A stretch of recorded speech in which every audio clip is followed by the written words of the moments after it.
ஆ, இளையோர்களின் நிகழ்வுகள் நிறைவுக்கு வர இப்பொழுது புல சமூக நிஜங்கள் 13 மே மாதம் 2024 திங்கள் மாலை பொழுதோடு இணைந்திருக்கின்றோம். ஆரம்பமாகிறது புல சமூக நிஜங்கள் தொகுப்போடு விஜய் போஸ் அவர்கள். வணக்கம், பாருங்கள். வணக்கம் வாணி. மீண்டும் ஒரு திங்கள் மாலை பொழுது இணைவதில் மகிழ்ச்சி.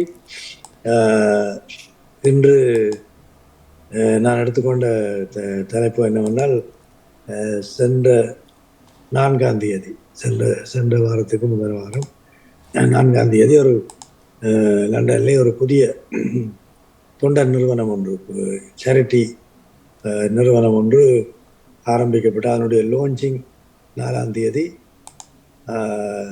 ஹவுன்ஸ்லோ என்ற இடத்திலே நடைபெற்றது. அதில் 6 பேர் நினைக்கிறேன் டிரெக்டர்ஸாக, போர்ட் ஆஃப் டிரெக்டர்ஸாக இருக்கிறார்கள். அதில் அவருடைய அறிமுகமும் அதை பற்றி அவர்கள் என்னென்ன அங்கே செய்ய நினைக்கிறார்கள், வடகிழக்கு மலையகம் சார்ந்த இடங்களில் தான் அவருடைய வேலை திட்டங்கள் முக்கியமாக இப்பொழுது திட்டமிட்டிருக்கிறார்கள்.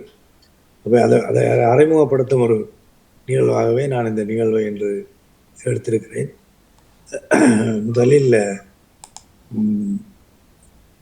அதனுடைய சுருக்கமாக சொல்ல போனால், அன்று ஆரம்ப நிகழ்வில் பிரதம விருந்தாளராக சீஃப் கெஸ்டாக வந்தவர் வைத்திய கலாநிதி பேராசிரியர் ஸ்ரீஹரன் அவர்கள் வந்து அவர்களுடைய மிகவும் ஒரு ஆக்கப்பூர்வமான ஒரு நல்ல ஒரு சொற்பொழிவை நிகழ்த்தியிருந்தார்.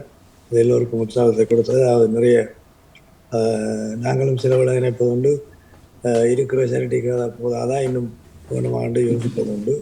ஆனால் அவர் அதுக்கு விளக்கம் கொடுத்தார்.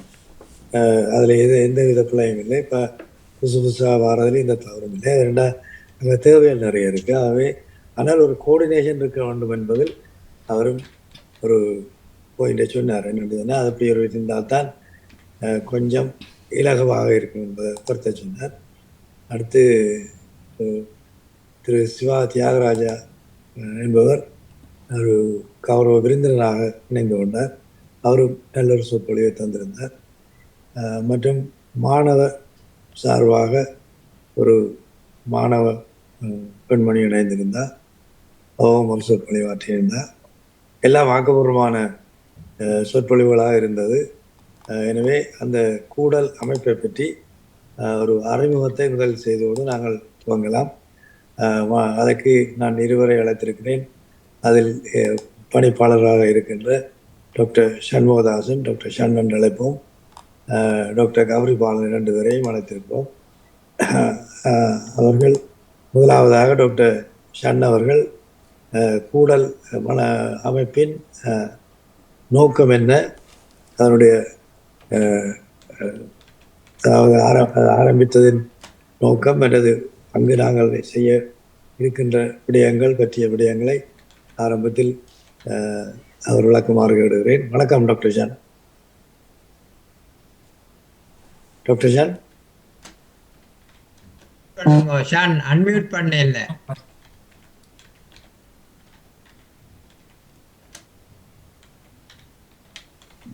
கேட்குதா இப்போ? ஓகே. நாங்கள் இந்த நிறுவனத்தை தொடங்க வேண்டும் என்று 2023ஆம் ஆண்டு யோசித்தோம். கடந்த வருடம் அக்டோபர் மாதம் தான் இதை நாங்கள் ரெஜிஸ்டர் பண்ணினாங்கள். ஏன் தொடங்கினோம் என்று ஒரு கேள்வி எழும்புகின்றது. நாங்கள் எங்களுடைய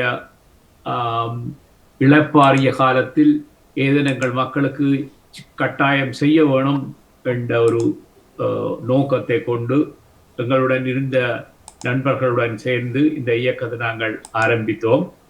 நான் அதற்கு முன்னமே பல நிறுவனங்களுடன் சேர்ந்து வேலைகளை செய்து வந்திருக்கின்றேன். நான் ஒவ்வொரு வருஷமும் இலங்கை செல்வது வழக்கம். எங்களுடைய மக்களை கேட்டால் அவர்களுக்கு என்ன, அவர்கள் எல்லாம் நல்லாக இருக்கின்றார்கள் யாழ்ப்பாணத்திலும் கொழும்பிலும் என்று சொல்வார்கள். ஏனென்றால் எல்லோரும் யாழ்ப்பாணத்தையும் கொழும்பையும் மாத்திரம்தான் பார்ப்பது வழக்கம். நான் வளமையாக கிழக்கு மாகாணம், வட மாகாணம், இடங்களில் கிராமப்புறங்களுக்கு சென்று அங்கு மக்களின் நிலையை பார்த்திருக்கின்றேன். நாங்கள் ஹெல்த் கேம்புகளும் நடத்தி இருக்கின்றோம் கிளிநொச்சியில். அப்பொழுதும் அவர்களுடைய அவலநிலையை நாங்கள் பார்த்திருக்கின்றோம். அந்த மக்களுக்கு ஒரு கௌரவமான வாழ்க்கையையும் நிரந்தரமான வருமானத்தையும் கொடுக்க வேண்டும் என்பதற்காகத்தான் நாங்கள் இந்த நிறுவனத்தை ஆரம்பித்திருக்கின்றோம். இந்த நிறுவனத்தின் மூலம் கிராமப்புறங்களில் வறுமையில் வாடிக்கின்ற மக்கள் ஒரு கூட்டுறவு சங்கத்தை உண்டாக்கி அதுக்கென்று ஒரு வங்கியில் கணக்கு வாய்ப்பை ஏற்படுத்தி எங்களுக்கு அவர்கள் வேண்டிய என்ன வேலைகளை செய்கின்றார்கள் என்று எங்களுக்கு ஒரு திட்டத்தை எழுத்தில் அனுப்பி அதன் கணக்கை எங்களுக்கு எவ்வளவு செலவழியும் என்றதை தொகையையும் மதிப்பிட்டு அனுப்பினால் நாங்கள் அவர்களுக்கு உதவி செய்கின்றோம். இந்த உதவி செய்கின்ற பொழுதிலும் ஒரு கதை எழும்புகின்றது. அது உண்மைதான். அங்கு வந்த NGOs அரச சார்பற்ற உதவி நிறுவனங்கள் அங்குள்ள மக்களை பழுதாக்கி போடுதல் தான் சொல்லுகின்றார்கள். அவர்கள் காசுகளை வீசி இருக்கின்றார்கள். ஆனால் அந்த காசுகள் எப்படி பயன்படுத்தப்படுவது என்று அவர்கள் ஒரு நாளும் மற்றவர்களிடம் கணக்கு கேட்டதும் இல்லை, ரிப்போர்ட்டு கேட்டதும் இல்லை. அந்த நிலைமையை மாற்றி நாங்கள் இந்த மக்களுக்கு கடன் உதவியாக அவர்களுக்கு இந்த காசை கொடுப்பதற்கு விரும்புகின்றோம். அந்த பணத்தை அவர்களுடைய பேங்க் அக்கவுண்டில் தான் நாங்கள் போடுவோம். அவர்கள் அந்த பேங்க் அக்கவுண்டில் திரும்பி அந்த கடனை திருப்பி கட்ட வேண்டும். அந்த பணம் அந்த அக்கவுண்டிலேயே இருந்து வேறு தேவையான மக்களுக்கு அந்த சங்கங்கள்லாம் கொடுக்கப்படும். அவர்கள் என்ன செய்ய வேண்டும் என்று நாங்கள் கூற மாட்டோம். அவர்கள் தான் எங்களுக்கு கேட்பார்கள், தாங்கள் என்னத்தை செய்து இந்த ப்ராஜெக்டை நடத்த வேண்டும் என்று சொல்லி. நாங்கள் முதலாவதாக மதுரை மாவட்டத்தில் இதை நடத்துவதற்கு தீர்மானித்திருக்கின்றோம். 5 கிராமங்களை தேர்ந்தெடுத்திருக்கின்றோம். பிப்ரவரி மாதம் நான் இலங்கைக்கு சென்று அந்த 3 கிராமத்து மக்களை நேரிலே சந்தித்து கதைத்தோம். நான் முழுதையும் சொல்ல விரும்பவில்லை. கௌரிபாலனும் கொஞ்சம் சொல்லுவதற்கு விஷயங்கள் வைத்திருப்பார். அவருக்கு இடம் கொடுக்கலாம் நினைக்கின்றேன். கடைசியில் என்னை என் கேள்வி கேட்டால் நான் அதில் கலந்து கொள்கின்றேன். வணக்கம். வணக்கம் டாக்டர் ஷான். அதாவது நீங்கள் இந்த கூட்டுறவு அடிப்படையில் இந்த அதாவது நீங்கள் கொடுக்கின்ற தொகை அதாவது மீண்டும் மீண்டும் அது மற்றவர்களுக்கு பயன்படக்கூடிய வகையிலே அது கடனாகத்தான் கொடுக்கப்படுகிறது என்று கூறினீர்கள். அதாவது அவர்கள் அவர்கள் செய்கின்ற அந்த ப்ரொஜெக்ட் செய்து அதில் லாபம் ஈட்டி அந்த கடனை திருப்பி மீள செலுத்தி அந்த கடன் இன்னொரு கிராமத்துக்கோ அல்லது இன்னொரு குழுவுக்கோ அது மீண்டும் பயன்படும். அது ஒரு நல்ல திட்டமாக தெரிகிறது. ஏனென்றால் அவர்களுக்கும் ஒரு உந்துதல் வரும். அதாவது நாங்கள் இந்த கடனை திருப்பி கொடுக்க வேண்டிய ஒரு தேவை இருக்குது, கொஞ்சம் வேலை செய்வினோம். இப்போ நீங்கள் காதை கொடுத்துட்டு பாயண்டு விட்டு வந்தால் அவர்கள் பசியாக இருக்கணும். அவ்வளோ தான் நடக்கிறது. அதுதான் கூடுதலாக இந்த விஷயங்கள் நடந்தது. அதுதான் அதால் தான் நாங்கள் என்னதான் அள்ளி போட்டாலும் பல முன்னேற்றங்களை காண முடியாது இருக்கிறதுக்கு காரணம் இது. உதாரணமாக ஒரு மாட்டை வாங்கி கொடுத்தால் 2 மாதத்துக்கு பிறகுனா மாடு விடாத ஆரம்பிச்சளவில் ஆளும் அங்கே இருக்காது. மாட்டை விற்று விடுவார், இல்லாட்டி ஏதோ நடந்திருக்கு. அப்போ இந்த கூட்டுறவுன்றதுக்குள்ள அந்த கிராமத்து மக்களே ஒரு கூட்டு பொறுப்பு எடுக்கணும்.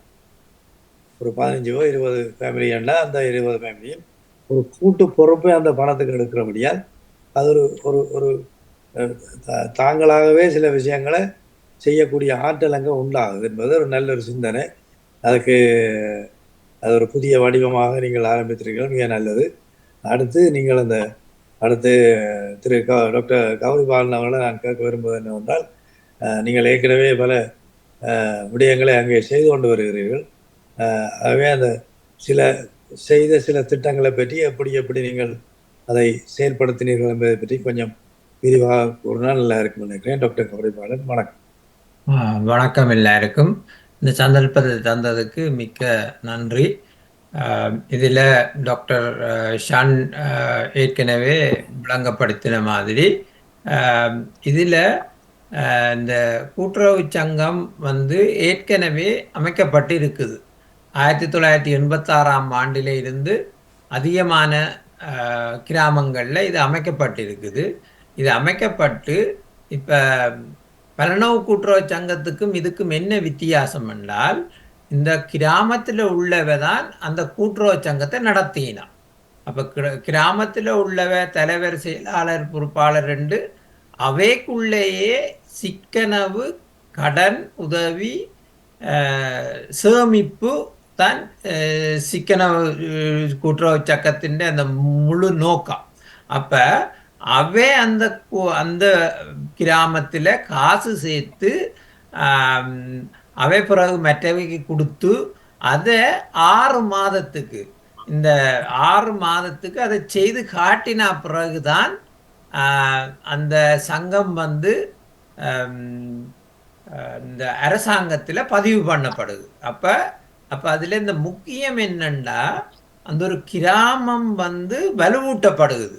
அப்போ அந்த ஜனத்துக்கு இதை செய்யணும் என்ற அந்த அந்த அறிவுரையெல்லாம் கிடைக்குதுங்க. அதோட அதே நேரம் இந்த கூட்டுறவு சங்கம் வந்து அரசாங்கம் வந்து இப்போ விவசாய திணைக்களத்தோடையும் எந்த உதவிகள் அதுக்கு தேவையோ அதை இலகுவாக செய்யக்கூடியதாக இருக்குது.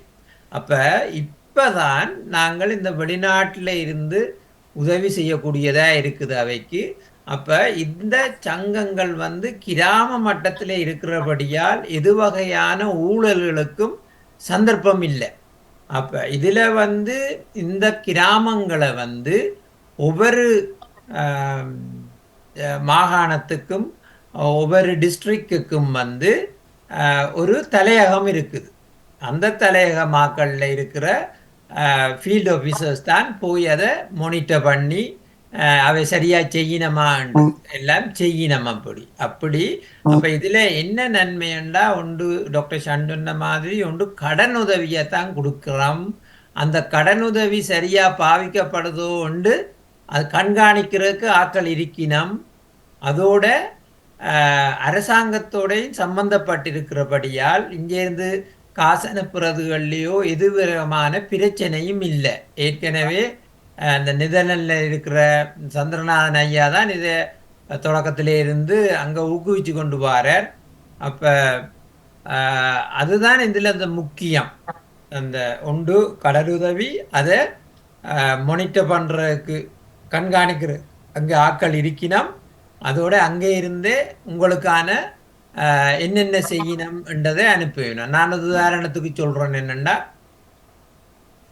போன வருஷம் எனக்கு இது விளங்கையில் என்னென்று இயங்குதுண்டு. போன பிப்ரவரியில் நான் யாழ்ப்பாணம், கிளிநொச்சி, மன்னார், வவுனியா, முல்லைத்தீவு, திருகோணமலை, அம்பாறை, மட்டக்களப்பு, மேல் மாகாணம் அப்கண்ட்ரிக்கும் போனேன் நான் எல்லா இடம்.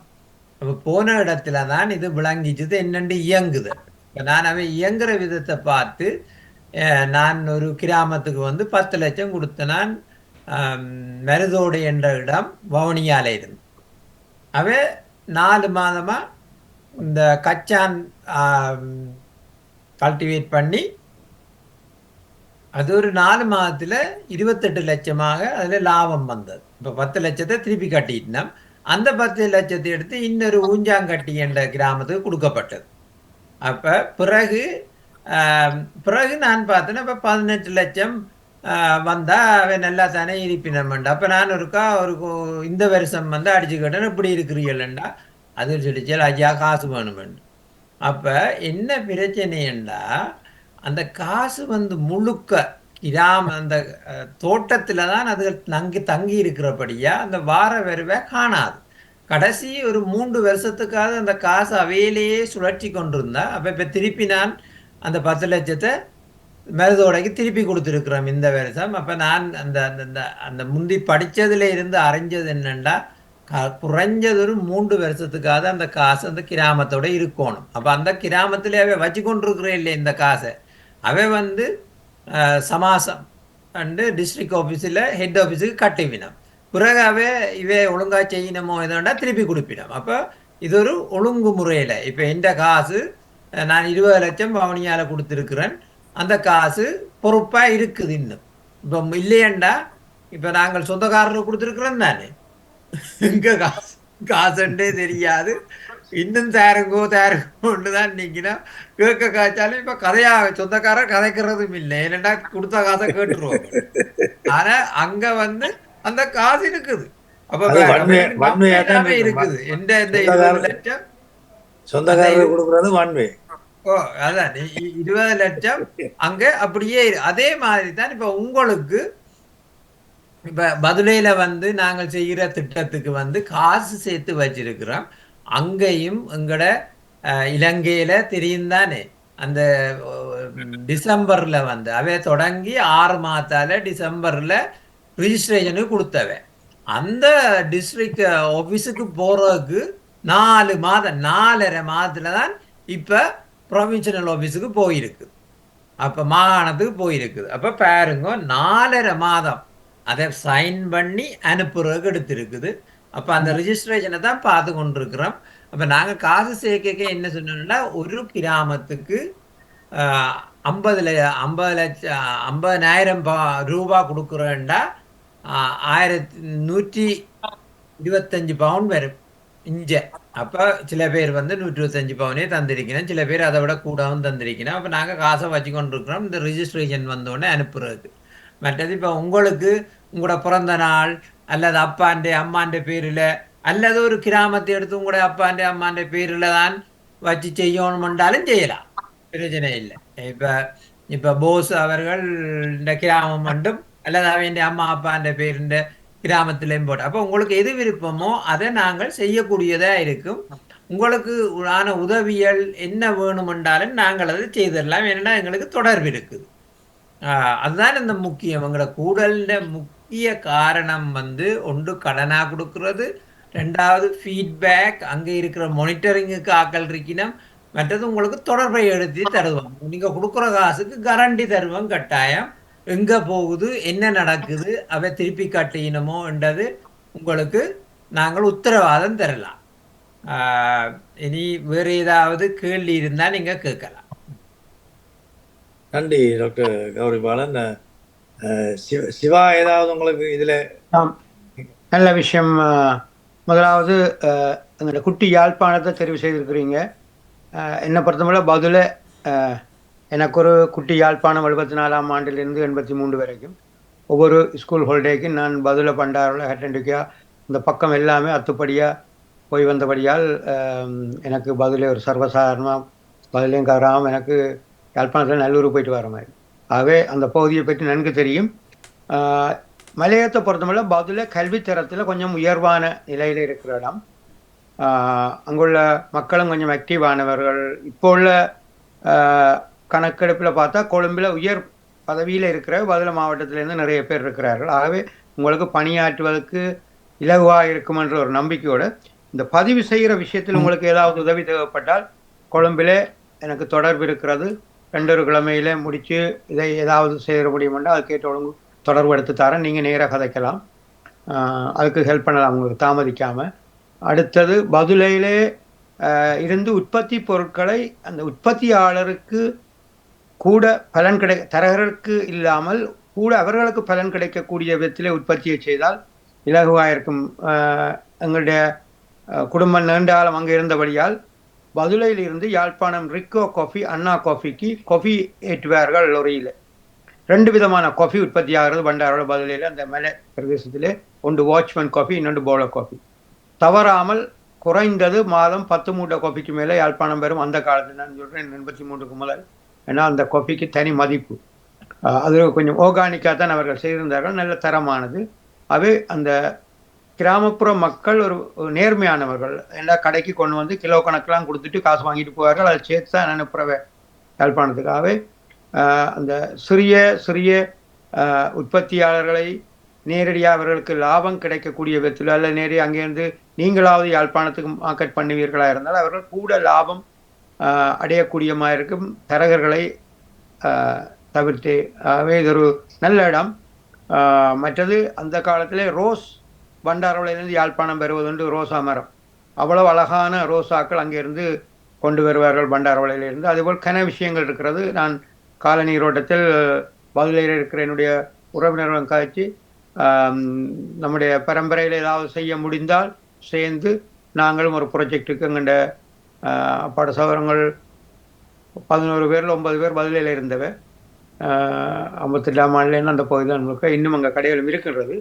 அவை கதைச்சு நான் உங்களுக்கு அவர்கள் மத்தியிலேருந்து ஏதாவது உங்களோட பதிவு உங்களோட அமைப்போட பெயரை அங்குள்ள தந்தீங்கள் என்றால் அவர்கள் கொஞ்சம் நம்பிக்கை ஏற்படுத்தக்கூடிய விசிட் செய்து போட்டு உங்களுக்கு உதவி செய்யலாம் பதிலையில் என்று தெரிவித்துக்கொண்டு, பண்டாரவளையில் புத்தகசாலை இருக்கிறது. அவருடைய கசின், அவருக்கும் பேர் சிவராஜா தான், என்ற பேர் தான். நான் SS, அவர் BS வேலுப்பிள்ளை சிவராஜா. அவர் இப்போ 50 வருஷத்துக்கிட்ட பதிலாம் இருக்கிறார். 50 ஒரு 48 வருடம் நினைக்கிறேன் பண்டாரவளையில் இருக்கிறார். பராசக்தி புக் ஷாப் என்னுடைய மாமா அங்கே இருக்கிறது. இவர் சிவா 2 புக் ஷாப் இருக்குது. உங்களுக்கு உதவிகள் தேவைப்பட்டால் அவர்கள் மூலமும் நாங்கள் சில உதவிகளை பெற்றுத்தரலாம்.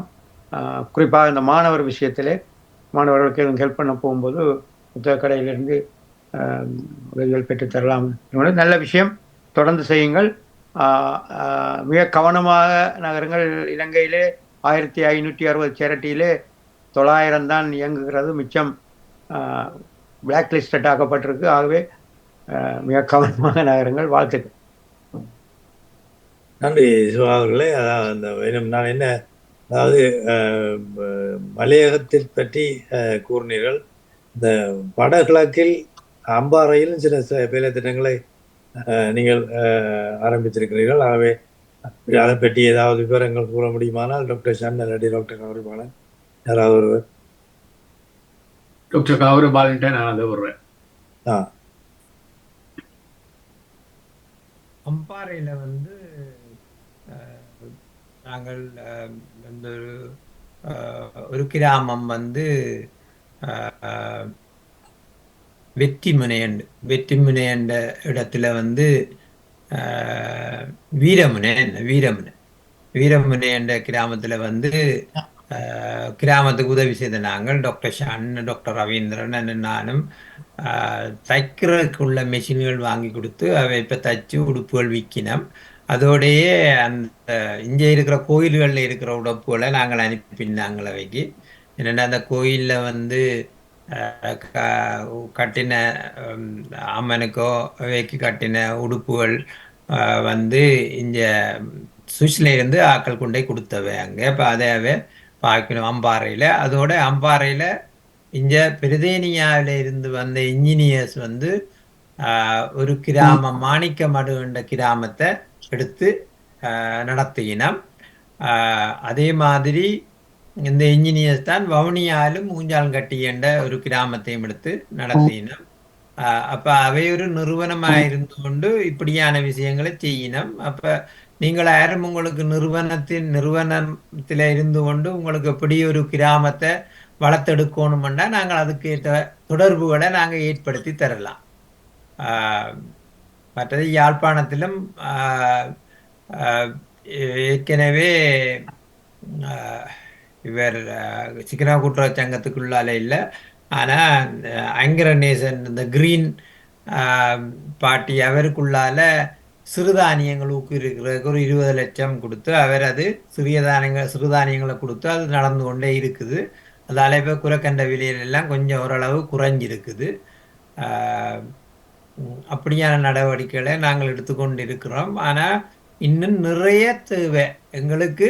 இந்த முக்கியம் வந்து என்னென்னா அபிவிருத்திக்குத்தான் நாங்கள் காசை கொடுக்கணுமே ஒழிய சாப்பாட்டையும் கொடுத்து புத்தகங்களையும் கொடுத்து கொப்பிகளையும் கொடுக்குறதுல பிரயோசனம் இல்லை. அப்போ முக்கியமாக நாங்கள் இந்த பழைய மாணவர் சங்கங்களை அணுகி அவையின் பள்ளிக்கூடங்களுக்குள்ள சுத்தவரை இருக்கிறாக்களை சிக்கன கூட்டுறவு சங்கத்தை உண்டாக்கி அப்போ அப்படியான உதவிகளை செய்தோம்னா அந்த தேதப்பனே தங்களோட பிள்ளைகளை பார்த்து கொள்ளுவினா.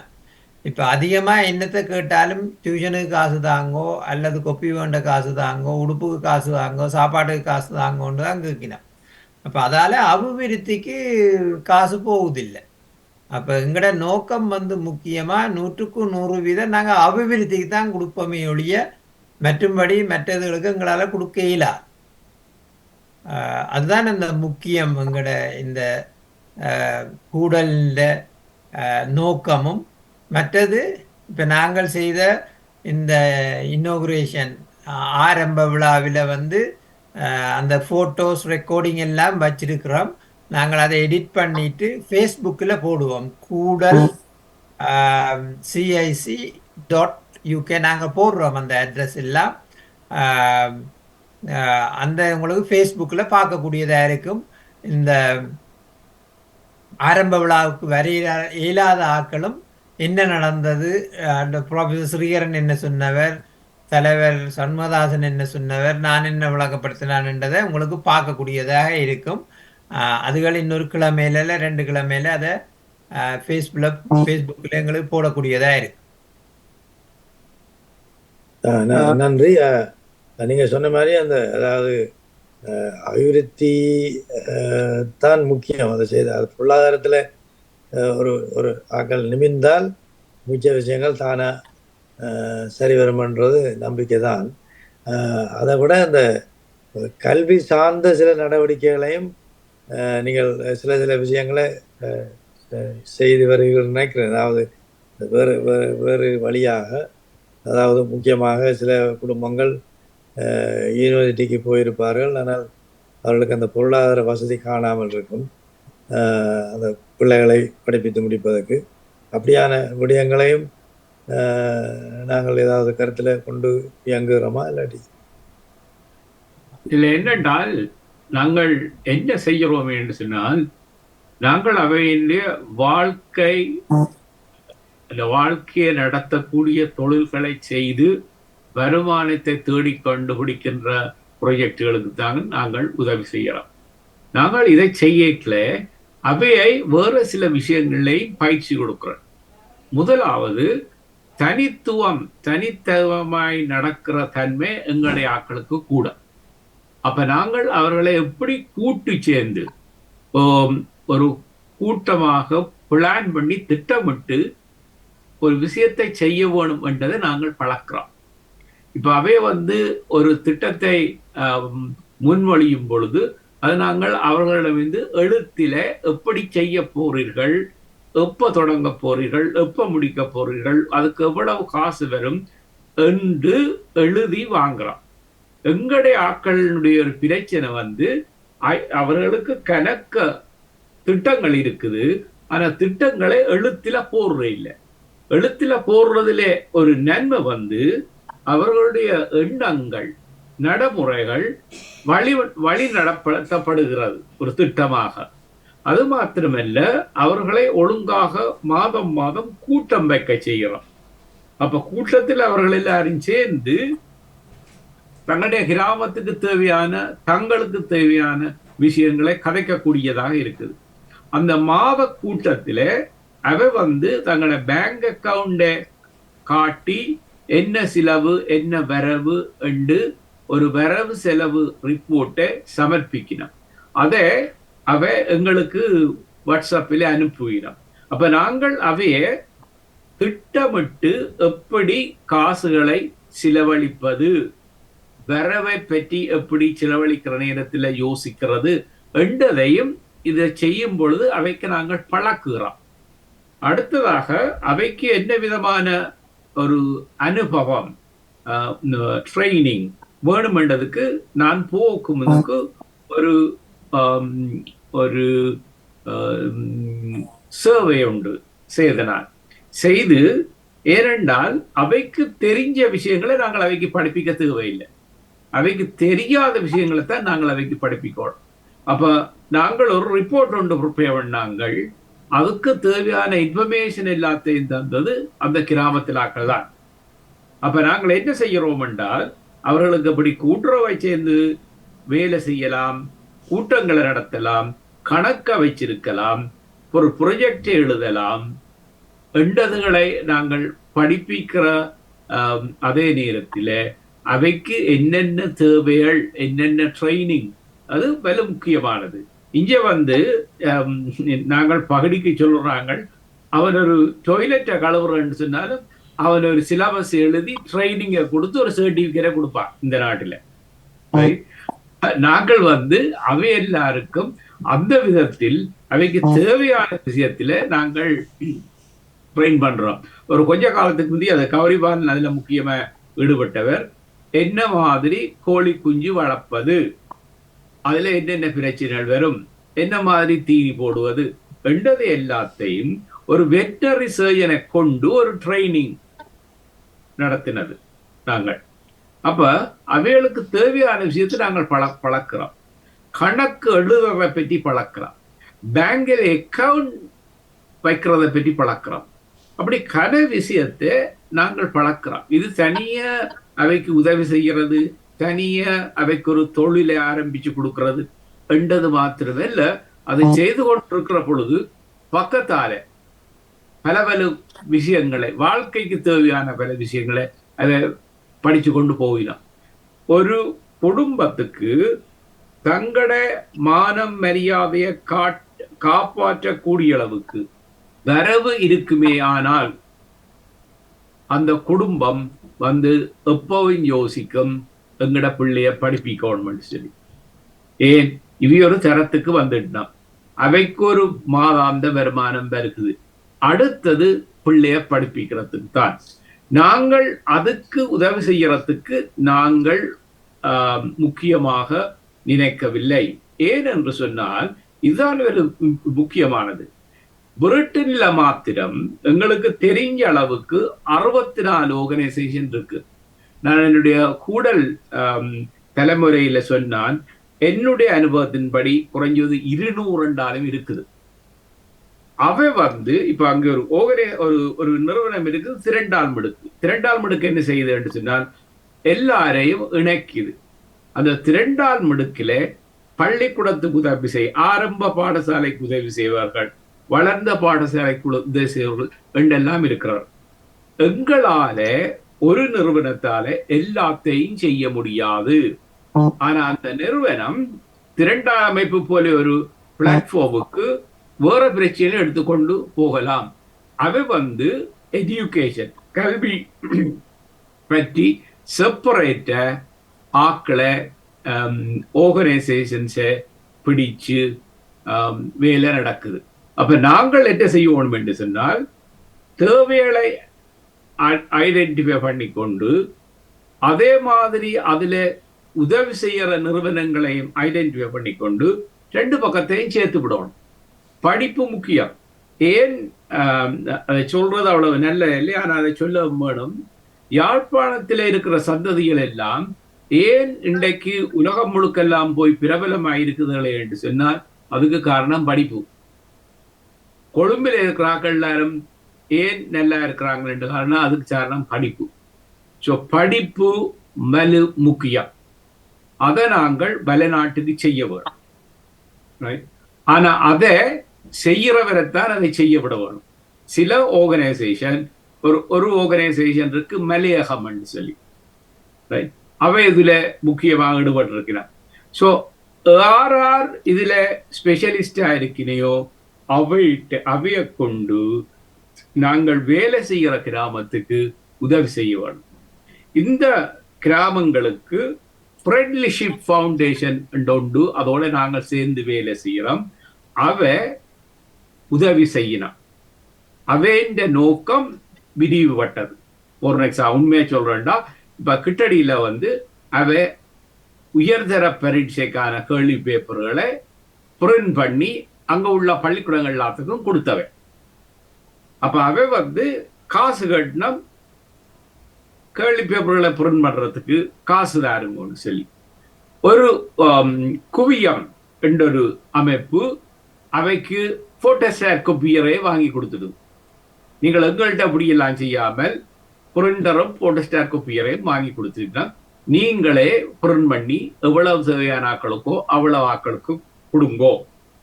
எங்கட அந்த ஆரம்ப விழாவில் நாங்கள் உண்டு செய்தாங்க, அதை எல்லாருக்கும் விளங்கப்படுத்த வேணும் என்று நான் சொல்ல யோசிச்சான். அது சொல்ற சரியோண்டு எனக்கு தெரியல, அதான் நான் அதை சொல்ல இல்லை. எங்கட சமுதாயங்கள்ல பிள்ளை கண்டுபிடிக்கிறது தான் கூட. பொருதனையும் செய்கிறான் என்றால் அவனை ஒரு முட்டி எடுத்த வேண்டாம், அதுல எங்க மயிர் கிடக்கன்றது பார்ப்பினான். நுணுக்கமா தெரியாட்டில் ஒரு லென்ஸை கொண்டு வச்சு பார்ப்பினோம். அந்த பண்பாடு மாற வேண்டும் என்றதுக்காகத்தான் எங்களுடைய ஆரம்ப விழாவிலே நாங்கள் 6 சேரிட்டி ஆர்கனைசேஷனை வரவேற்று அவர்களை கௌரவித்தினாங்க. அதிண்ட மெசேஜ் என்னென்றால், நாங்கள் எங்களோட சமுதாயத்தில் நல்லாய் செய்கிறவர்களை மதித்து நாங்கள் கௌரவிக்க வேண்டும். அது நம்பர் 1. 2வது, மக்களுக்கு தெரியணும் அங்க கணக்க ஆர்கனைசேஷன்லாம் இருக்குது, வித்தியாசமான வேலையெல்லாம் செய்து கொண்டு போகுது. ஒரு அமைப்பினால் எல்லாத்தையும் செய்ய முடியாது. ஆனா நாங்கள் ஒன்றாக சேர்ந்து வேலை செய்தால் அது எங்களோட சமுதாயத்துல அது ஒரு பிரச்சனை. எல்லாருக்கும் கொடி தூக்க வேணும், எல்லாருக்கும் பெருமை வேணும். இதெல்லாம் அவங்களுக்கு வேணுமோ? இந்த கஷ்டமான காலத்துல தேவையில்லை. நாங்கள் எங்களுக்கு மாதிரியான நோக்கம் உள்ள அமைப்புகளுடன் சேர்ந்து வேலை செய்ய வேண்டும். அவர்கள் ஒரு வேலை செய்தார்கள், அதை பாராட்டி அவையிட்டே அந்த பொறுப்பை கொடுத்துருவோம். நாங்கள் என்னத்துக்காக பாடுபடுறோமோ அதை முன்னுக்கு சொல்லுவோம். பாஸ், நான் சொன்னது உங்களோட கேள்விக்கு விளக்கம் தந்திருக்கு நினைக்கிறேன். அது நல்ல விளக்கம். அந்த ஒரு பாயிண்ட வடிவா சொன்னீங்க. அதாவது இப்போ உதாரணத்துக்கு பலர் போய் அங்கே ஒரு குடும்பத்தை பார்த்து தையல் மெயினை வாங்கி கொடுத்துட்டு வரையணும். பிறகு அவர் அதோட சரி, அது ஒரு படம் கொண்டு வரும் பேப்பரில் இப்படி இவர்களுக்கு இன்னாருக்கு தையல் மிஷின் கொடுக்கப்பட்டது. அந்த கல்ச்சர் போய் கழுத்தை நீட்டி ஒரு மாலையையும் வாங்கி ஒரு பொன்னாடையும் போத்து ஒரு படத்தை எடுத்தோடனே எங்கடையாக்கள் மிகவும் சந்தோஷமா சிரிச்சு கொண்டு வந்துடுகிறார். அதுக்கு புறம் அங்க என்ன நடக்குன்னு ஒரு தடவை கேட்கவே இல்லை. ரைட், இது எங்களுக்கு நடந்தது.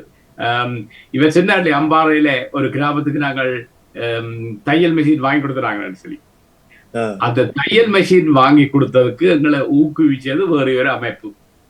அவைக்கு நாங்கள் வணக்கம் தெரிவிக்கணும், அந்த சந்தர்ப்பத்தை எங்களுக்கு தந்தது. ஆனால் அங்க என்ன நடக்குது, அது எப்படி அந்த தொழிலை செய்யணும், அதுல லாபம் வருகுதா, அந்த லாபம் வந்தால் அந்த பணத்தை முதலீடு செய்கிறார்களா என்று எனக்கு தெரியாது. அது என்ற பிள்ளையா இருக்கலாம். ஆனால் அதுதான் முக்கியம். கரிவால் குறிப்பிட்டது போல ஒரு விஷயத்தை நாங்கள் கட்டாயம் செய்வோம் எல்லாருக்கும். நாங்கள் ஒரு 3 மாதம் ஒரு நியூஸ் லெட்டரை வெளிக்கெடுத்துறாங்க. இப்ப 2வது நியூஸ் லெட்டர் வரப்போகுது. அந்த நியூஸ் லெட்டர்ல நாங்கள் என்ன செய்யறோம், அந்த அமைப்புகள் எப்படி இயங்குகின்றது, அவர்களுடைய தொழில் எப்படி போகின்றது, அவர்களுடைய ட்ரைனிங் எப்படி போகின்றது என்று எல்லாத்தையும் நாங்கள் சொல்லுவோம். இதுவும் இன்னும் ஒரு பிரச்சனை எங்களுடைய அமைப்புகள்ல. அமைப்புகளின் உறுப்பினர்களுக்கோ உதவியாளர்களுக்கோ ஒரு ரிப்போர்ட்டும் போற இல்லை. நான் எல்லாரையும் அப்படி சொல்ல மாட்டேன். ஆனால் கூடிய முக்கிய அமைப்புகள் ஒரு நாளும் ரிப்போர்ட் கொடுக்குறீல்லை. காசு கொடுத்தவர் தான் முக்கியமான பங்காளி. இதுல அவர் தான் பெரிய மனுஷன். அவருக்கு என்ன நடக்குதுன்றது அறிவிக்க வேண்டியது எங்களோட கடமை. நாங்கள் அதை செய்யாவிடுறதால நாங்கள் மிகவும் ஒரு பெரிய பாவத்தை செய்கிறோம். 2வது, பிழை செய்யறதும் பிழை செய்யறதுக்கு இன்னொரு தினம் விடுறதும் பிழை. அப்ப நாங்கள் ஒருத்தருக்கு உதவி செய்கிறோம் என்று சொன்னால் அவர் எப்படி வேலையை நடத்துறார், எப்படி அவருடைய திட்டங்கள் அவருடைய ப்ராஜெக்டுகள் வளருகின்றனவோ அல்லது தோற்கின்றது என்னவோ எங்களுக்கு அவர்களுக்கு சொல்ல வேண்டிய அவசியம் இருக்குது. அதே மாதிரி நாங்களும் அவர்களை தட்டி கேட்க வேணும். எங்களுக்கு ப்ரோக்ரஸ் ரிப்போர்ட் தான் என்று சொல்லி, அது எங்களுடைய கடமை. ஸோ இப்போ பிழை செய்கிறவன்டையும் பிழைதான், பிழை செய்ய விடுறவன்டையும் பிழைதான். அது மிகவும் சரி. சொல்லுங்க. அம்பாறையில் நீங்கள் எடுக்கும் பணியிலே நாங்கள் ஒரு சிறிய கரம் கொடுக்கலாம் இருக்கிறோம். 2 செப்டம்பர் வடக்கு கிழக்கிலே நாங்கள் வேர்ல்ட் கோகனட் டே. நாங்கள் கடந்த 3 வருஷமாக கிட்டத்தட்ட 40,000 மரங்கள் கொடுத்துருக்குறோம். அதில் 25,000க்கு மேலே தென்னம்பிள்ளை. எங்களுக்கு சக்ஸஸ் ஆன இடம் முதுகுரும் திருகோணமலையும் தான். இலுப்பங்குளம் 4000 தென்னம்பிள்ளையை மிக கவனமாக அந்த கிராமம் வளர்த்திருக்கிறார்கள். முதுகுர் 500 முருங்கையை கவனமாக வளர்த்திருக்கிறார்கள். அவை கிழக்கிலே தான் எங்களுக்கு வடமாகாணத்தை விட சக்ஸஸ். நாங்கள் 87 ப்ரோக்ராம் பெரிய ப்ரோக்ராம் வச்சிருக்கோம், சின்ன சின்ன கணக்கு வச்சிருக்கோம். அது 87ல் ஒரு 50% பணிகள் கிழக்கு பக்கத்தில் நடந்தபடியால் அனைத்தும் பாடசாலை மாணவர்கள் கூடவும் சில கிராம மக்கள் நடத்தினபடியால் வெற்றி. இந்த முறை 2 செப்டம்பர் நாங்கள் பொத்துவில் ஒரு குடியேற்றத்திலே ஒரு பகுதி தற்பொழுது கலைத்து வைத்திருக்கிறோம். அதேபோல் நீங்கள் ஒரு கிராமத்தை தெரிவு செய்து குறிப்பாக அந்த கிராமத்தில் இருக்க முன்பள்ளி ஆரம்ப பள்ளி என்ற ஒரு கணிசமான தொகை நீங்கள் எங்களுக்கு முன்கூட்டி ஒரு மாதத்துக்கு முதலே சொன்னால் எவ்வளவு மாணவர்கள் இருக்கிறார்கள், எவ்வளவு ஆசிரியர்கள் இருக்கிறார்கள், அதுக்கேற்ற அளவு நாங்கள் மரங்களை அனுப்புவதற்கு ஒழுங்கு செய்யலாம். ஏன்னா இந்த முறை மரங்கள் கொஞ்சம் தட்டுப்பாடு வரப்போகிறது. ஏனென்றால் தென்னையில் பாதிப்பு ஏற்படுத்தி இருக்கிறது, தென்னை வெங்காயம் வெளியே கூடியிருக்கிறது. எனக்கு மானிய அடிப்படையில் கோகனட் போட்டிலிருந்து 75 ரூபாய்க்கு இதுவரை தந்து கொண்டிருந்தவர்கள் இப்பொழுது 175 ரூபா ஆக்கிவிட்டார்கள். அதனால் இந்த முறை அதோடு எங்களுக்கு இங்கேருந்து என்னுடைய உழைப்பத்தான் கொடுக்குறபடியால் கொஞ்சம் கஷ்டமாக இருக்க போகுது. முதல்ல 1400 பவுனுக்கு 2500 தென்னம்பிள்ளை நாங்கள் ஒரு வட்டத்திலையும் கொடுத்து நாங்கள் ஆரம்பத்தில் 160 ரூபா கிடைத்த போது பேருந்து நாங்கள் 75 ரூபாய்க்கு அவர்கள் மானிய அடிப்படையில் தந்தபடியால் எங்களுக்கு வசதியாக இருந்தது, நிறைய கொடுக்கக்கூடியமாக இருந்தது. ஆனால் சில கிராமங்கள் 10,000 மரங்கள் வரை நடப்பட்டு இன்னொரு நினைக்கிறேன் இன்னொரு 3 வருடத்தில் அவர்களுக்கு தேங்காய் கிடைத்துவிடும். அந்த அளவுக்கு அந்த முதல் கொடுத்த தென்னையோட தரம் நல்லது. அதை நீங்கள் ஆளுக்கு ஒரு மரம் ஆண்டுக்கு ஒரு முறை என்ற தியரியில் இதை ஆரம்பித்து வைத்தால் ஒரு கிராமத்தில் தொடர்ந்து ஒரு 5 வருடத்துக்கு கொடுத்து கொண்டு வந்தால் அவர் தென்னையிலே தன்னிறைவடைவார்கள்.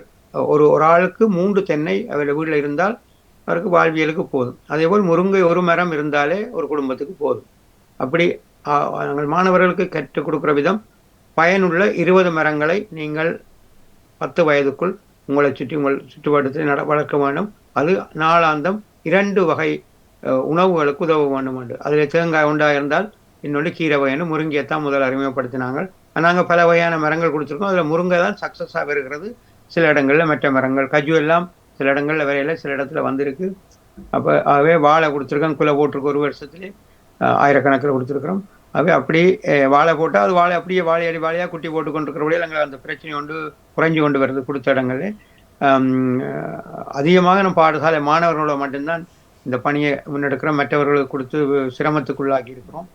சில இடத்துல தோல்வியும் கண்டிருக்கிறபடியால் பாடசாலையோடைய அதிபரோட மட்டும் கதைச்சி மாணவர்கள் கொடுத்து கொண்டு வர்றது இலகுவாக இருக்கிறது எங்களுக்கு. ஆகவே நீங்கள் அம்பாறையில் ஒரு கிராமத்தை அடையாளப்படுத்தி எங்களுக்கு எந்த பாடசாலை எத்தனை மாணவர்கள் அங்குள்ள அதிபருடைய தொடர்பு உங்களுடைய தொடர்பு இருந்தால் எங்களுடைய அமைப்பு பசுமை மேன நிறுவனத்தில் இருக்கிற கண்ட்ரி கோஆர்டினேட்டர் அவையோட தொடர்பு கொண்டு கோகனட் போட்டில் இருந்து ஒருவர் அந்த தென்னையை பற்றி 20 நிமிஷத்துக்கு மேல் உரையாற்றக்கூடாதுன்னு நாங்கள் ஒரு கட்டுப்பாடு வச்சிருக்கிறோம்.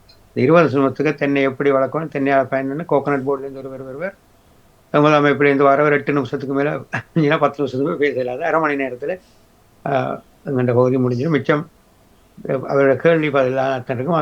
மேக்ஸிமம் 2 ஹவர்ஸ்க்குள்ள ஒரு நிகழ்ச்சி முடிக்கிற மாதிரி தான் எங்கேயுமே செய்திருக்கிறோம். ஆகவே அது கேட்டாமல் நான் வீடியோ கிளிப்புகள் நான் ஷேர் பண்ணி வரேன். நீங்கள் ஃப்ரீயாக இருந்தால் pasumai.life என்ற இணையத்தில் நீங்கள் பார்க்கலாம். உங்களுடைய திரட்டியை ஒரு இணையதளமாக கொண்டு வந்தீங்கன்னா ஷேர் பண்ணுற ஈஸி. ஃபேஸ்புக் எல்லாரிடம் இருக்காது. அதே யூடியூப்பில் ஏற்றி அதை வெப்சைட்டில் போட்டால் நாங்கள் ஷேர் பண்ணி தருவோம். என்னுடைய லிங்கிலே 5000 பேருக்கு போகும் ஒரே முறையில். அவே நீங்கள் உங்களுடைய பணிகளை தொடருங்கள். நன்றி. நன்றி சிவா. அதாவது என்ன ஒரு கருத்து முன்பு நான் இவர்களுடன் காய்த்த பொழுது எழுப்பப்பட்டது என்னென்றால், நான் ஒரு கேள்வி எழுப்பினேன் என்றால், நீங்கள் முதல் இந்த முக்கியத்துவம் மலையாளத்துக்கு கொடுக்கிறத பற்றி கேட்ட பொழுது ஒரு கருத்து கூறப்பட்டது. அந்த ஒரு விடயத்தை நீங்கள் ஒரு விடயம் சம்பந்தமாக ஒரு செய்தியை அனுப்புகிறீர்கள். அந்த செய்திக்குரிய அதாவது எதிர்வினை, அதாவது அதுக்குரிய மறுமொழி இல்லாட்டி அதுக்குரிய பதில் ஏதாவது வருவதில் மலையகம் முன்னணியில் நிற்கிறதாக எனக்கு கூறப்பட்டது. ஏனென்றால் வடக்கு கிழக்கில் அனுப்பினால் அது உடனே ரெஸ்பான்ஸ் வாரையில் என்ற ஒரு குறைபாடு. அதை பற்றி டாக்டர் ஷன் ஏதாவது, டாக்டர் கௌரிபாலன் ஏதாவது சொல்ல விரும்பினால்? எந்த அனுபவத்தை பொறுத்தவரை நான் மலையகத்துக்கு போனான். அதே மாதிரி வவுனியா கிளிநொச்சிக்கு போய் வடமாகாண கூட்டுறவு சங்கங்களின் தலைவர்கள், காரியர்கள் எல்லாரையும் சந்திச்ச நான். அதே மாதிரி யாழ்ப்பாணத்துக்கு போய் அந்த யாழ்ப்பாணத்து கூட்டுறவு சங்க செக்ரட்டரியை சந்திச்ச நான். அந்த அவர்களுடைய வரவேற்பும் அவர்களுடைய பேச்சும் திட்டங்களும் மலையகத்தில நன்றாக பிரகாசிச்சதுன்னு தான் சொல்லுவேன். இப்ப நான் போய் வடமாகாணத்தின் தலைவர், செக்ரட்டரி அவை எல்லாரையும் அவைய 5 மாவட்டத்தின் உறுப்பினர்களையும் நான் சந்திச்சேன். நான் இங்க வந்தாப்புல எனக்கு ஒரு தொடர்புமே இல்லை.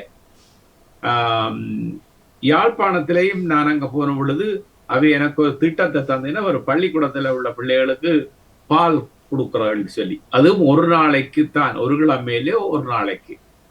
அதை நான் இங்க உணர்ந்து மற்ற வீட்டை காட்ட ஒரு தரம் பெரிய சீரியஸா அதை எடுக்க இல்லை. அப்ப நான் உண்மையில எதிர்பார்த்தது கூட்டுறவை பற்றி ஏதேனும் அவர்கள் சொல்லுவார்கள், உதவியை கேட்பார்கள் என்று சொல்லி அப்படி கேட்க இல்லை. ஆனா வடமாகாணம் எங்களுக்கு ஒவ்வொரு நாளும் நாங்கள் கம்யூனிகேஷன்ல இருக்கிறோம். ஆல்மோஸ்ட்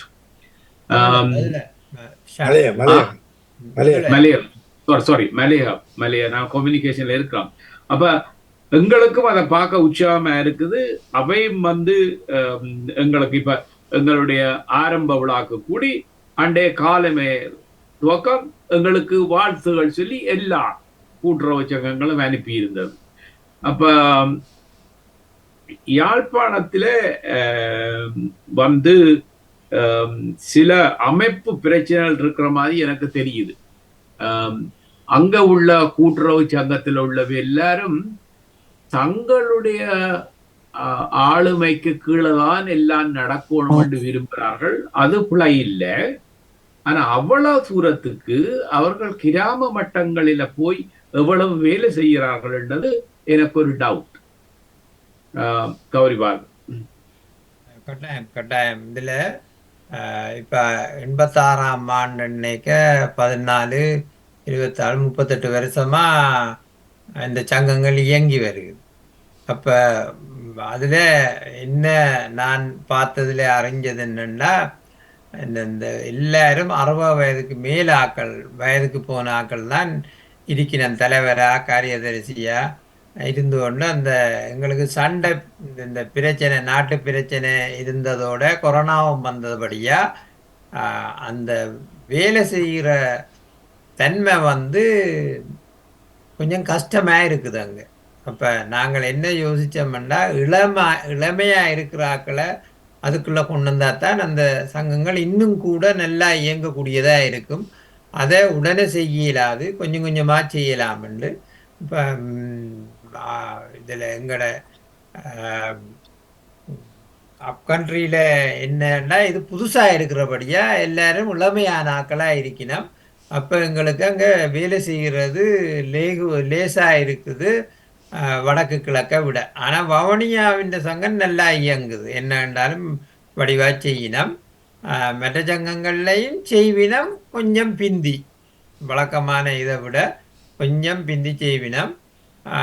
ஆனால் வேலை செய்யலாம், பிரச்சனை இல்லை. நாங்களே எங்களோட கிராமத்தை தெரிவு செய்து அதுக்கு இந்த காசை கொடுங்கோண்டாவே கொடுப்பினோம். மற்றது கண்காணித்து அந்த இதுகள் எல்லாம் செய்வினோம். ஆனால் அந்த அந்த வித்தியாசம் இருக்குது. எங்கேயும் அப்படித்தானே புதுசாக தொடங்குகிறாக்கள் கூடுதலாக இப்போ இளமையாக இருக்கிறாக்களும் தொடர்புகளை பற்றி அறிஞ்சவர்களாகவும் இருக்கிறார்கள். இப்போ மற்ற வடக்கு கிழக்கில் எடுக்க அந்த ஒரு எங்களோட ஸ்மார்ட் ஃபோனே பாவிக்க இல்லாத தலைவர் மாதிரி இருக்கணும். அப்போ அது ஒரு பிரச்சனை. இப்போ ஸ்மார்ட் ஃபோன் தான், இப்போ வாட்ஸ்அப்பில் தான் நம்மளுக்கு கம்யூனிகேஷனும். அப்ப அந்த பிரச்சனை ஒன்று இருக்குது. ஆனா அது சரிப்படுத்தி கொள்ளலாம். நாங்க கதைச்சு அதை சரிப்படுத்த வேண்டும் கட்டாயம். அப்பதான் அந்த எங்களோட அபிவிருத்திக்கு அது உதவியா இருக்கு. இதுல இன்னொரு முக்கியமான விஷயம், இந்த ஆணவருக்கு அங்கால ஒரு வித்தியாசமான கல்ச்சர்ல போயிட்டார். அந்த ஆட்டிடியூட், கோயில் திருவிழாக்களும் காணிவேல்களும் நடந்து கொண்டிருக்கின்றன, கோபுரங்கள் உயர்கின்றன, பள்ளிக்கூட கட்டிடங்கள் உயர்கின்றன. ஆனால் பண்பாடோ கல்வித்தரமோ அந்த அதிபர்களுடைய மாலை மரியாதை, அழகான அலுவலகங்கள், மேடை நிகழ்ச்சிகளாகத்தான் இருக்கே தவிர அந்த மாணவர்களுடைய விளையாட்டுடன் கூடிய கல்வியோ அல்லது அறநெறி பாடசாலைகளுடைய வீதாசாரம் குறிப்பாக யாழ் மாவட்டத்தில் மிக குறைவாக இருக்கிறது. ஒவ்வொரு ப்ரொஜெக்டை எடுத்து பார்த்தால் ஒரே ப்ரொஜெக்டுக்கு 3-4 நாட்டிலேருந்து காசு வாங்கி கணக்கு கொடுக்குற அளவுக்கும் அங்கே நிலைமைகள் இருக்குது. இப்போ ஒரு குளத்தை தூர்வாரி குளத்தை டெவலப் பண்ண போகிறோம்னா காசை லண்டனுக்கும் யுகேக்கும் பெறும், கனடாவுக்கும் போகும், அங்கேயும் போகும். அது அங்கே ஒரு ஒரு ஒழுங்கமைக்கப்பட்ட ப்ரொஜெக்ட் ரன்னிங் ஆல்பம். நீர் பிரச்சனை இருக்கின்ற படமானது நீர் பிரச்சனை தீர்ப்பதற்கு மழை நீரை நிலத்தடி நீராக மாற்றுவதற்கு கூட ஒரு சரியான பொறிமுறை இன்னும் ஒவ்வொரு இல்லத்திலும் கையாளப்படாதபடியால் தான் இன்றைக்கு நீருக்காக கையேந்த நிலைக்கு அங்கே மாறி இருக்கிறது. பெய்யும் மழை நீர் கடலுக்கு வாய்க்கால் மூலம் அனுப்பப்படுகிறது. அது நிலத்தின் கீழ் அதை பாதுகாத்து கிணற்று நீரை நன்னீராக சேமிக்கும் தன்மை குறைந்து வந்ததால் இன்று பாரிய நீர் பிரச்சனையினால் இயற்கையே பாதுகாக்க முடியாத ஒரு நோய் அபாயத்துக்குள் யாழ் மாவட்டத்தில் சென்று கொண்டிருக்கிறார்கள் என்பதுதான் என்னுடைய ஒரு தரவிலே நான் பார்க்கின்றேன். நீரை சேமித்தவர்கள் வீடுகளிலே பசுமையாகவும் நீர் கிணற்றிலே இருக்கிறது. அதேபோல் சுகாதார ரீதியாக பார்க்க போனால் யாழ் நகரப்புறத்தோடு ஒட்டிய பகுதியை பார்க்க போனால் 90,000 கடைகள், 90,000 டியூப்வெல், 90,000 டாய்லெட் பக்கத்திலே இருக்குது. அவ்வளவும் அந்த டிஸ்டன்ஸ் பிள்ளையால் ஸ்கின் சம்பந்தமான கேன்சர் நோய்கள் அவர்களுக்கு ஏற்பட்டு வருகிறது. இது ஒரு பாரிய யாழ் மாவட்டத்தை பொறுத்த தங்கள் மீது அவர்கள் கவனமில்லாத ஒரு ஆடம்பர வாழ்க்கையில் சென்று விட்டார்கள். மிகவும் கவலைக்குரிய தரவுகள் வந்து கொண்டிருக்கின்றன யாழ் மாவட்டத்தை பொறுத்தும். சாரி. நன்றி. அது உண்மை. அதாவது இந்த நான் ஒரு கருத்தை சொல்லலாம் இருக்கிறேன். அதாவது இந்த கூட்டுறவு என்பது முக்கியமாக யாழ் வடமாகாணத்தை எடுத்துக்கொண்டால் ஒரு காலகட்டத்தில் மிக வளர்ச்சி அடைந்த நிலைமையில இருந்தது. அதுக்கு உதாரணமாக சொல்ல போனால் யாழ்ப்பாணம் வைத்தியசாலைக்கு முன்னால் இருந்த கோஆபரேட்டிவ் ஸ்டோர்ஸ் அதெல்லாம் கூட்டுறவு. அதுக்கு பின்னால் எத்தனையோ அது வாகன தொழிற்சாலை இருந்தது. அதெல்லாம் கூட்டுறவு அடிப்படையெல்லாம் இயங்கினது. அது மட்டுமல்ல, இன்றும் ஒரு லேண்ட்மார்க்காக இருக்கின்ற வீரசிங்க மண்டபம். இந்த வீரசிங்கம் என்பது அவர் இந்த கூட்டுறவுத்துறையிலே ஒரு பிரபல்யமான மனிதர் வீரசிங்கம். அதான் அதுக்காக தான் அவருடைய பேரை வச்சு இந்த வீரசிங்க மண்டபம் என்ற பேர் வைக்கப்பட்டது. வீரசிங்க மண்டபம் கூட ஒரு கூட்டுறவு அடிப்படையில் உருவாக்கப்பட்ட ஒரு முயற்சி. ஆகவே அங்கே மனித இன்னும் ஒன்று நான் கேள்விப்பட்டேன். பிரான்சிலிருந்து ஒரு கூட்டுறவு சம்பந்தமான சில ஒரு விடயங்களை ஆராய்வதற்காக யாழ்ப்பாண பகுதிக்கு வந்திருந்தவர்கள் கொடுத்த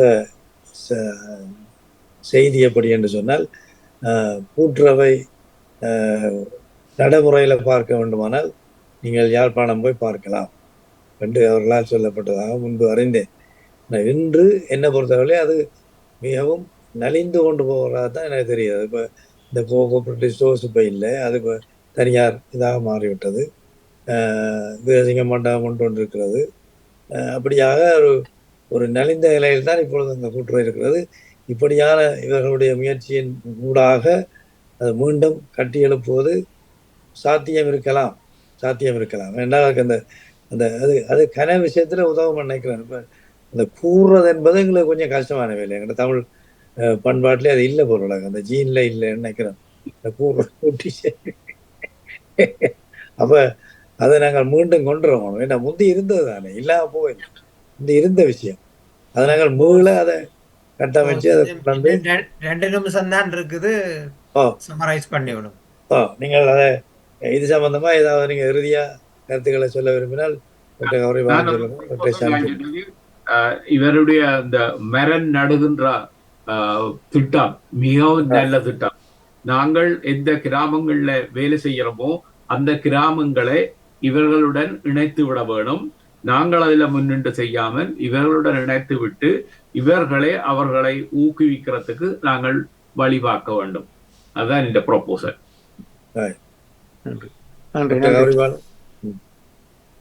கட்டாயம் அந்த கூட்டுறவு தான் எங்களோட விடிவுக்கு கட்டாயம் உதவி செய்யும். மண்டபடியா எல்லாரும் இதுக்கு உதவி செய்யணும் என்று எல்லாரையும் தாழ்மையா வேண்டிக் கொள்றேன்.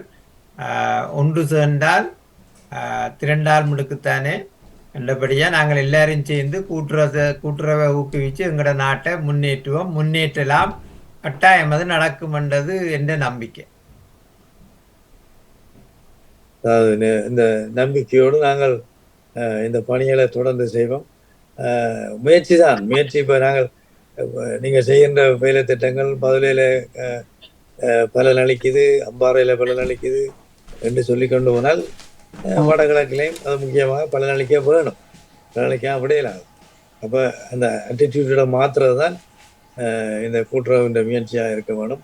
அது ஒரு நல்ல முயற்சி. அதை நாங்கள் இதை எல்லோரும், அதாவது இந்த சரிட்டி என்று போய் அங்கே செய்கிறவர்கள் இந்த திட்டத்தோட வேலை செய்தால் இவர்களுடைய காசும் வீணாகாது, அங்கும் நிச்சயமாக ஒரு வளர்ச்சியை காணலாம் என்பது என்ற கருத்தோடு சிவாவர்களை இறுதியாக கூற விரும்புகிறீங்களோ?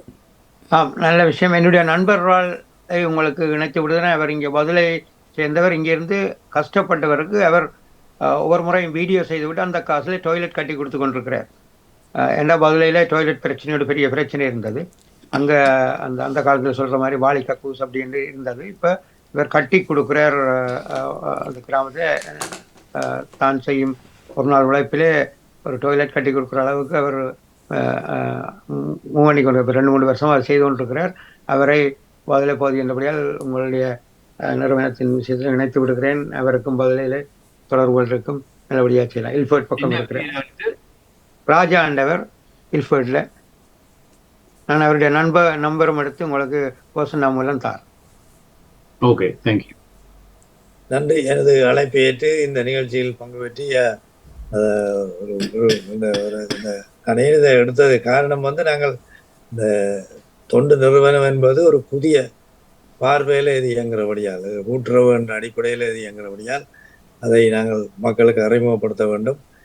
இதை பலரும் இந்த அடிப்படையில் இயங்கினால் கன விடயங்களை சாதிக்கலாம் என்ற நோக்கத்தோடு தான் நான் இதை இன்று தலைப்பாக எடுத்துக்கொண்டேன். இணைந்து கொண்ட டாக்டர் சண்முகதாசன், டாக்டர் கௌரிபாலன், சிவா 3 பேருக்கும் எனது நன்றியை தெரிவித்துக் கொண்டு இத்தோடு இந்த நிகழ்ச்சியை நிறைவுக்கு கொண்டு வரலாம் இருக்கிறேன். நன்றி. நன்றி போசண்ணா. நன்றி எல்லோருக்குமே. நன்றி, வணக்கம். வருகின்றது புலச்சமூக நிஜங்கள் தொகுப்போடு விஜய் போஸ் அவர்கள் இணைந்திருந்தார்கள். இணைந்த எல்லோருக்குமே நன்றி, வணக்கம். வணக்கம்.